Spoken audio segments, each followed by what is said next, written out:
এটা আজকে আমাকে কান্না করিয়েই ছাড়লো। इसकी भोली भाली सूरत पे मत जाइए। চিকেনের ভেতরের অংশটা দেখুন, এটা কি কোনো মানুষের পক্ষে খাওয়া সম্ভব বলুন? আমি আজ চলে এসেছি চিলক্সে, এটা আমাদের ওয়ারির মধ্যেই আছে।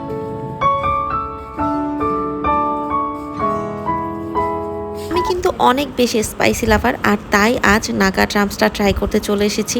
এটার অনেক বেশি রিভিউ দেখেছি এবং অনেক আপুরা তো খেতে গিয়ে রীতিমতো কান্না করে দিয়েছিলেন।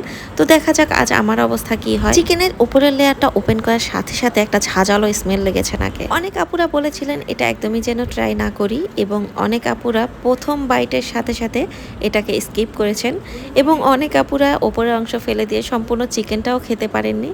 তো আমার খুব আগ্রহ ছিল যে আমি একটু ট্রাই করব। তবে আমি এটুকু বলবো, নর্মালি কেউ এটা ট্রাই করতে যাবেন না। যারা অতিরিক্ত স্পাইসি পছন্দ করেন তারা ট্রাই করে দেখতে পারেন খেতে পারেন কিনা, কারণ এটা অতিরিক্ত ঝাল। প্রথম বাইটে আমার মুখের মধ্যে মনে হচ্ছিল বম ব্লাস্ট হয়েছে। যাই হোক, আমি এনজয় করছি। আমার সাথে ছিল মাহি, ও ওর ফ্রেন্ডরা সহকারে আগেই ট্রাই করেছিল, তাই আজ আর ওরা রিস্ক নেয়নি।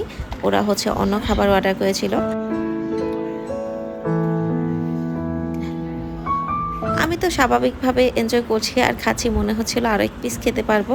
শুধু চোখ দিয়ে পানি পড়ছিল, যেটা দেখে মাহি ওরা হেসে দিয়েছে। তবে আমি এনজয় করেছি।